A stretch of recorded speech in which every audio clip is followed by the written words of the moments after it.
Havendo número legal e sobre a proteção de Deus, iniciamos o nosso trabalho. Está aberta a sessão. A presidência convida o nobre deputado Luiz Paulo para fazer leitura da ata da sessão anterior. Senhor presidente Valda Ceasa, a ata reflete com exatidão o ocorrido na 21ª sessão ordinária, que, iniciada às 9h30, foi encerrada às 11h32. Lida e aprovada a ata, passe ao expediente inicial. Primeiro orador inscrito é o nobre deputado Luiz Paulo, que dispõe de 10 minutos.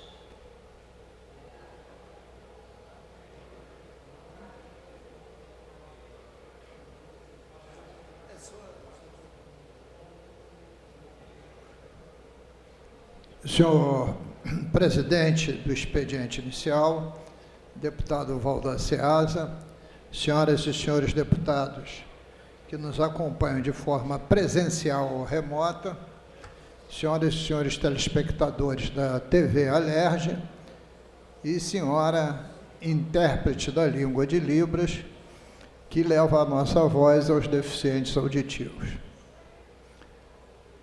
Deputado presidente, desde o final dessa semana, que todos os jornais do Brasil noticiam a possível compra do Banco de Brasília, possível compra do Banco Master para o Banco Regional de Brasília, o popular BRB. E uma discussão no mercado imensa sobre essa aquisição, que um banco estatal estaria comprando banco privado, que ambos têm a mesma dimensão, etc, etc. Deputada Lucinha, senta aí 5 minutos, senhor deputado. Mas, se o senhor pegar os jornais de hoje, está repercutindo em todos os jornais. Eu queria só lembrar, senhor presidente, que lendo o jornal o Globo, no mês de setembro de 24, eu vi uma notinha que esse Banco Master estaria vendendo CDBs, certificado da dívida, para o Rio Previdência. Aí eu comecei a pesquisar e verifiquei que este banco, o Banco Master, era um banco de terceira linha, um banco pequeno. A primeira notícia é que o Rio Previdência tinha investido no banco em letras financeiras, 494 milhões. Mas depois a gente vai verificar que chegou a muito mais que isso, deputado Lucinho. Chegou aproximadamente a R$1 bilhão. Aí eu me perguntava à época, como é que um banco de terceira linha, o Rio Previdência vai comprar CDBs ou letras financeiras do mesmo, quando este banco de porte pequeno está pagando no CDB mais do que paga o mercado. Mais que paga o mercado. O mercado em geral, deputado presidente, paga no CDB 100% do CDI. CDI é o que equivale à taxa Selic, né? Então, o que a taxa Selic der, ele vai ter que te dar em cima do valor que você investia. Taxa Selic hoje é 3,75. Se você botar R$100 mil, vai ganhar 100 vezes 113,5, né? Bom, estou dizendo isso porque este banco começou a pagar 120, 130, 140% do CDI. Eu digo, como é que o Rio Previdência vai colocar o dinheiro do nosso fundo de aposentadoria, dos inativos e pensionistas, em um dinheiro que pode virar pó se o banco quebra? E quem é que vai pagar os salários das aposentadorias das pensionistas? Então, levantamos todos esses dados e fizemos uma denúncia no Tribunal de Contas em 1º de outubro de 2024. Aqui. Denúncia absolutamente fundamentada para ver que o tribunal verificasse se era de conveniência pública o Rio Previdência adquirir letras financeiras, CDBs, do Banco Master. Não entrei em consideração nada pessoal. A minha visão é proteger o erário, especificamente aí o erário de aposentado e pensionista. Em não satisfeito, pedi ao presidente da Comissão de Orçamento, por ofício, deputado André Correia, que fizesse uma audiência pública. A denúncia eu fiz 1º de outubro de 24, que foi acatada, está sob exame do Tribunal de Contas, já saiu uma série de matérias sobre isso. Pedi audiência pública, e essa audiência pública foi realizada em 26/11 de 24. Uma audiência pública bastante comparecida, e eu queria só dizer o seguinte: a pergunta que eu fiz ao diretor-presidente e o diretor financeiro do Rio Previdência, a informação que eu pedi a Vossas Excelências, e que até hoje não veio, que eu também pedi informação por escrito, é quanto tem aplicado de letras no Master. E diz aí o senhor Davis Antunes, que era o diretor financeiro. Era, não é. Hoje nós temos aplicados 960 milhões em letras financeiras do Banco Master. Quase R$1 bilhão. Aí vem ele e diz que ele buscou a maior rentabilidade. Mas eu respondi dizendo o seguinte: se o dinheiro é seu, quanto mais rentável, maior o risco. O senhor bota onde quiser. Mas o dinheiro da aposentada, da pensionista, você tem que cotejar rentabilidade com segurança do investimento. E todo mundo que já foi a banco sabe, se o deputado Valdaciasa, que administra finanças, quando o senhor vai a um banco, imagina que o senhor tem R$10 mil para investir. Não quero dizer que o senhor só tenha isso, não, mas tenha R$10 mil, tem menos. R$10 mil para investir. Aí chega no gerente: eu queria aplicar o meu dinheiro. Primeira coisa que é obrigação do gerente é levantar o seu perfil de investidor, mesmo que você não tenha investido, para saber se você é audacioso, intermediário ou conservador. Se for conservador, tu vai ter um rendimento menor, mas muito mais seguro. Se for audacioso, pode ter um rendimento maior, mas de maior risco. Os bancos são obrigados a fazer isso com os clientes. Bom, e o Rio Previdência escolheu ter má rentabilidade em detrimento da segurança. Claro, o dinheiro não é deles. E eu perguntava: e se o banco quebrar?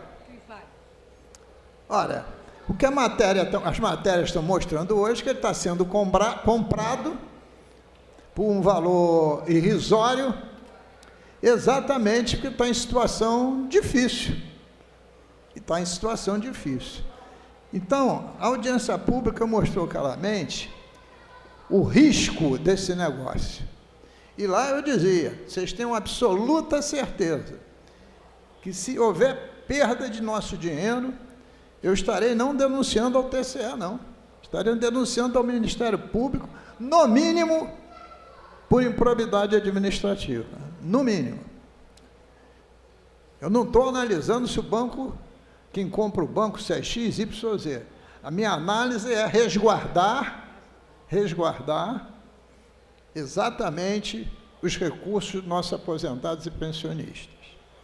Bom, dito isso, senhor presidente, nesta mesma audiência pública, estava presente o senhor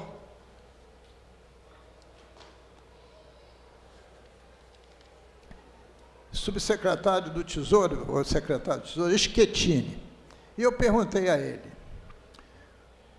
o Tesouro do Estado, ele tem 20 bilhões dos fundos que estão aplicados. Como é que o senhor aplica esse dinheiro? Ele falou, não, o Tesouro tem uma regra de aplicação. Só aplica em banco, consoante o Banco Central, classificado como S1. O senhor que foi funcionário do Banco Central sabe disso. Banco S1, ele que me disse uma vez que já foi do Banco Central, são os bancos sólidos. Aí eu pensei, mas como é que o Tesouro, né, que está entesourado com 20 bilhões de dinheiro dos mais diversos fundos do Estado, aplica no S1 e o Rio Previdência aplica num banco que é S3, correndo atrás de maior rentabilidade. S3, o senhor sabe que é um banco de terceira linha. Esta é a pergunta que não quer calar, senhor presidente. E não teve resposta. Se o Tesouro aplica em bancos sólidos, por que o Rio Previdência vai aplicar em banco S3? E as páginas dos jornais estão aí, o que está acontecendo com o Rio Master, com o Banco Master, etc. Mas, ainda mais, senhor presidente, em não satisfeito,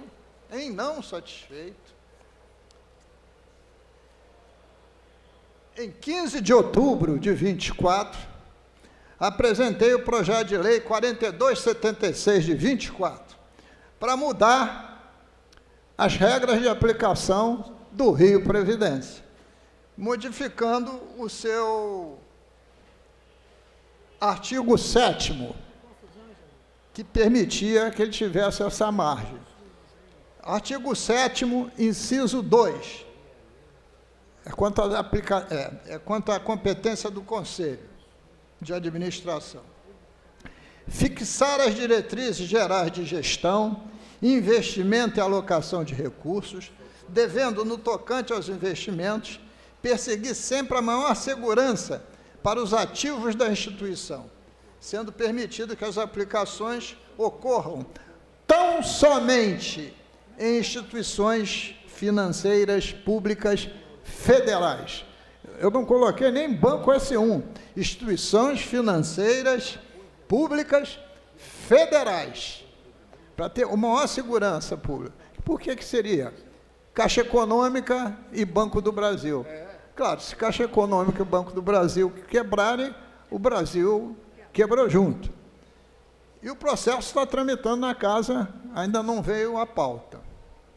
Mas, à época também, nesta audiência pública, eu revelava que também o sistema previdenciário da SEDAI, que é a Prece, teria também aplicação no Banco Master. Mas tem mais ainda, senhor presidente. Quem de nós nunca recebeu um telefonema do Cred Sexta para oferecer empréstimo consignado?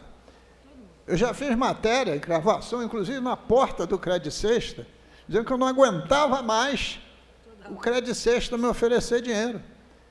Que com o mesmo juro baixinho, de 2% ao mês, eu empresto para ele.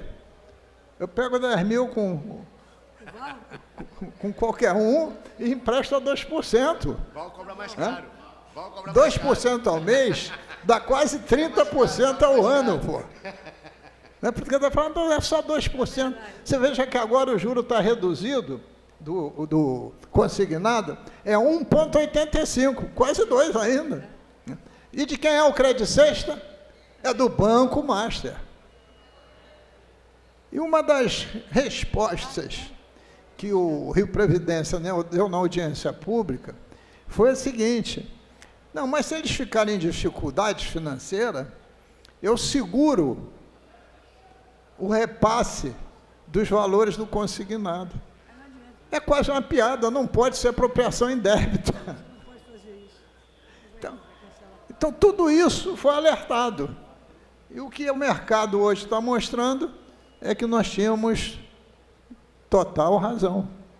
Com dinheiro do pensionista, com dinheiro do inativo, não se brinca. Quer correr risco, corre com dinheiro do seu próprio bolso, não com o bolso dos outros. Então, estou chamando a atenção, porque alguém ainda me falou o seguinte: deputado Luiz Paulo, o senhor falou em Banco S1, então o senhor está defendendo o Itaú?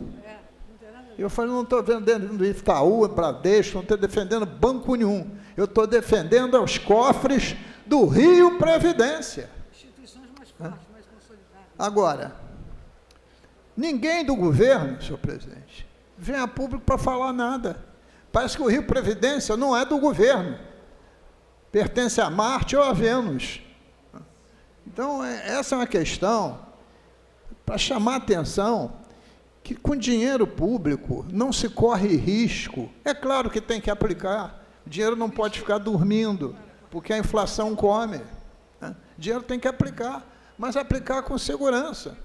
Dizia eu aqui, o senhor chegou ainda há pouquinho, e o senhor foi do Banco Central, que se eu tiver um dinheiro para aplicar, eu vou chegar para o gerente do banco e vou dizer assim, eu quero o investimento mais seguro possível. Ele falou, o dinheiro mais seguro que eu tenho é 98% do CDI. Eu digo, é exatamente isso que eu quero. Agora tem um aqui de mão a risco de 130% do CDI. Eu estou fora. Estou fora. E não foi essa análise que o Rio Previdência fez. Então, estou chamando mais uma vez a atenção, é preciso a gente mudar essa regra do jogo, é preciso que haja mais vigilância sobre as aplicações dessas instituições, né? Seja o Tesouro, seja o Rio Previdência, seja a Prece da SEDAI, não importa, mas tem que ter maior vigilância, porque isso tudo é dinheiro público. Então, eu fico por aqui, senhor presidente. No expediente final, retorno com outras questões. Muito obrigado. Próximo orador inscrito é o nobre deputado Renan Jordi, que dispõe de 6 minutos. Eu quero registrar aqui a presença do vereador de Pati de Alferes, Marco Aurélio.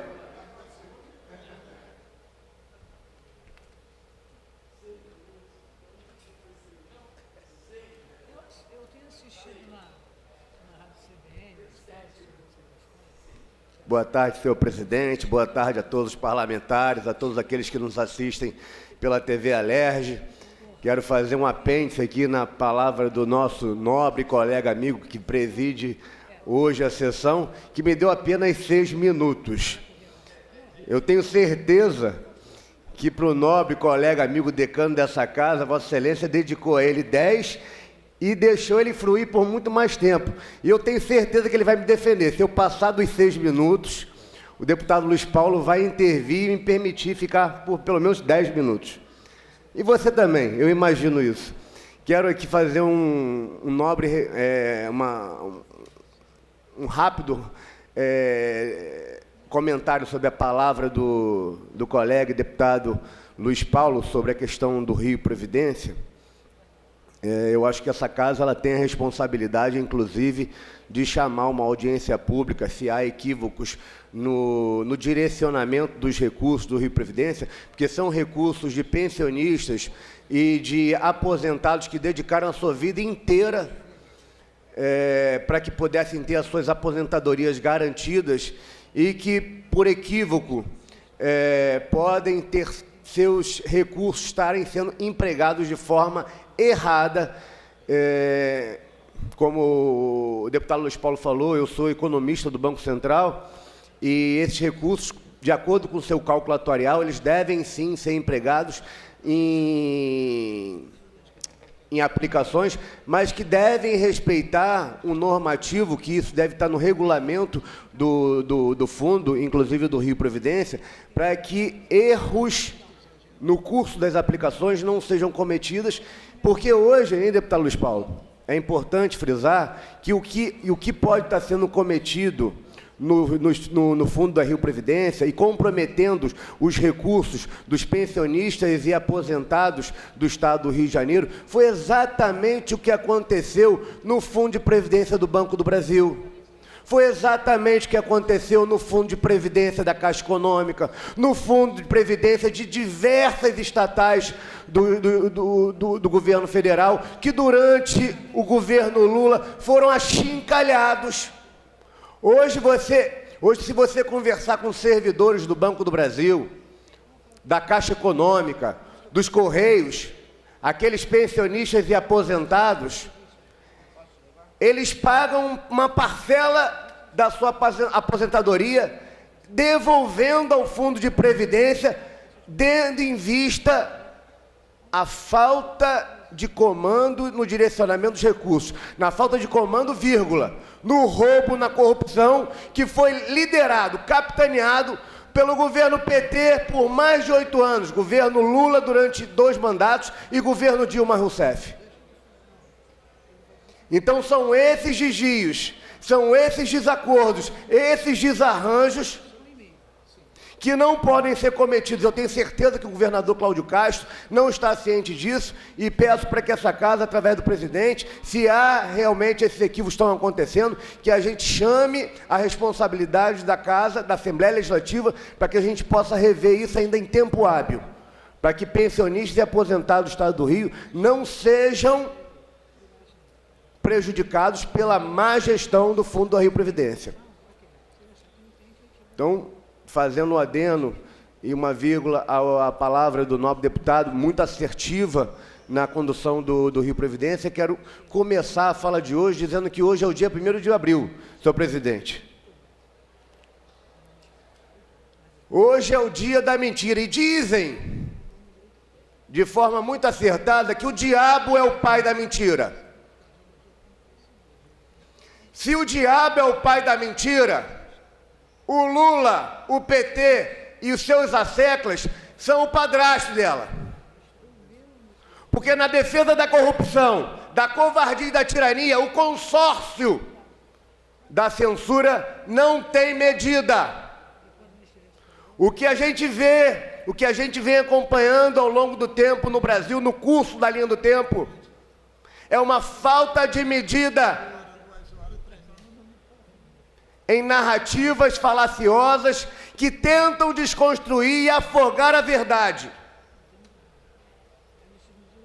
O primeiro foi o processo que o Bolsonaro atormentava as baleias em Angra dos Reis. Segundo depois, o processo das joias sauditas. O processo do cartão de vacinação do presidente Bolsonaro. Todos eles, senhores, arquivados por falta de materialidade, por falta de alinhamento com a verdade. Todos eles narrativas construídas por esse consórcio da tirania e da censura, tentando afogar a prosperidade do Brasil. Por fim, agora o golpe de Estado, produzido por senhores e senhoras, idosos e idosas, pais de família com bolas de gude, bandeiras do Brasil, sem uma arma, sem uma liderança, sem dinheiro, sem forças armadas, sem armas, e com centenas de pessoas presas. Traficantes, sequestradores, hoje são postos às ruas com muito pouco tempo. Manifestantes, muitos deles baderneiros sim, criminosos não merecedores de penas de 14, 15 anos. Vimos o caso aí de uma mãe de família porque pintou uma estátua com um batom. Condenada a mais de 14 ou 15 anos, se me falha a memória. A própria Dilma Rousseff, que era uma sequestradora, uma assaltante de bancos, durante o período do regime militar, foi anistiada, senhores.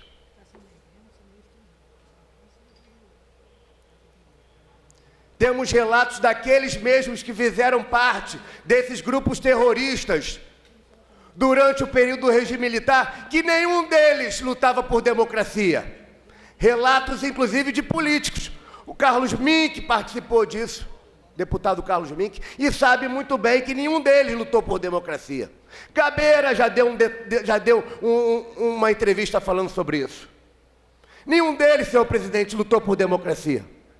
Lutaram pela ditadura do proletariado. Lutaram pela ditadura que hoje vemos em Cuba, vemos na Venezuela, e que leva a população à bancarrota, à miséria, à pobreza. Nós precisamos acalmar os ânimos no Brasil. Reativar o processo de justiça e dar a dosimetria correta daqueles que erram diante daquilo que a gente tem hoje como Código Penal. No Brasil hoje temos políticos presos por falar.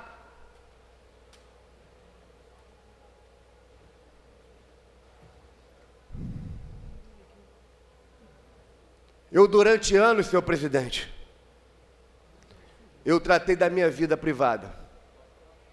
Como o nobre deputado Luiz Paulo falou, eu trabalhei por quase 15 anos no mercado financeiro. Sou economista do Banco Central há mais de 10 anos.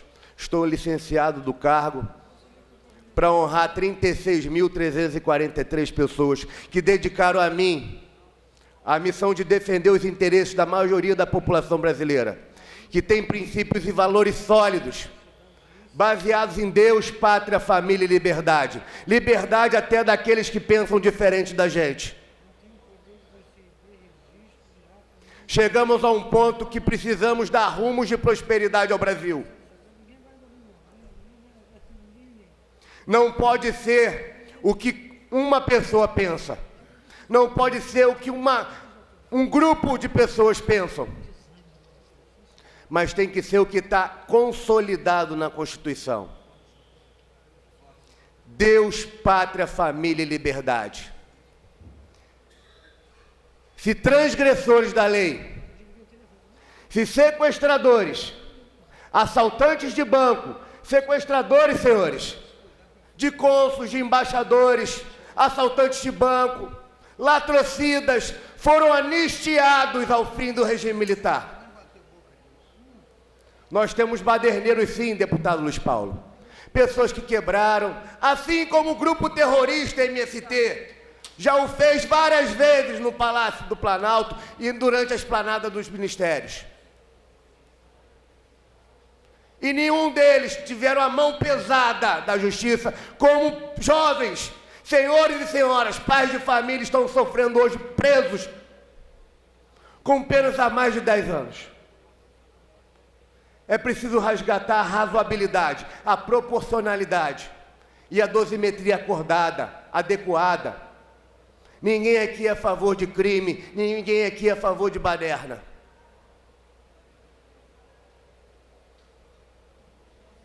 No dia 6 de abril agora, novamente, o povo irá às ruas.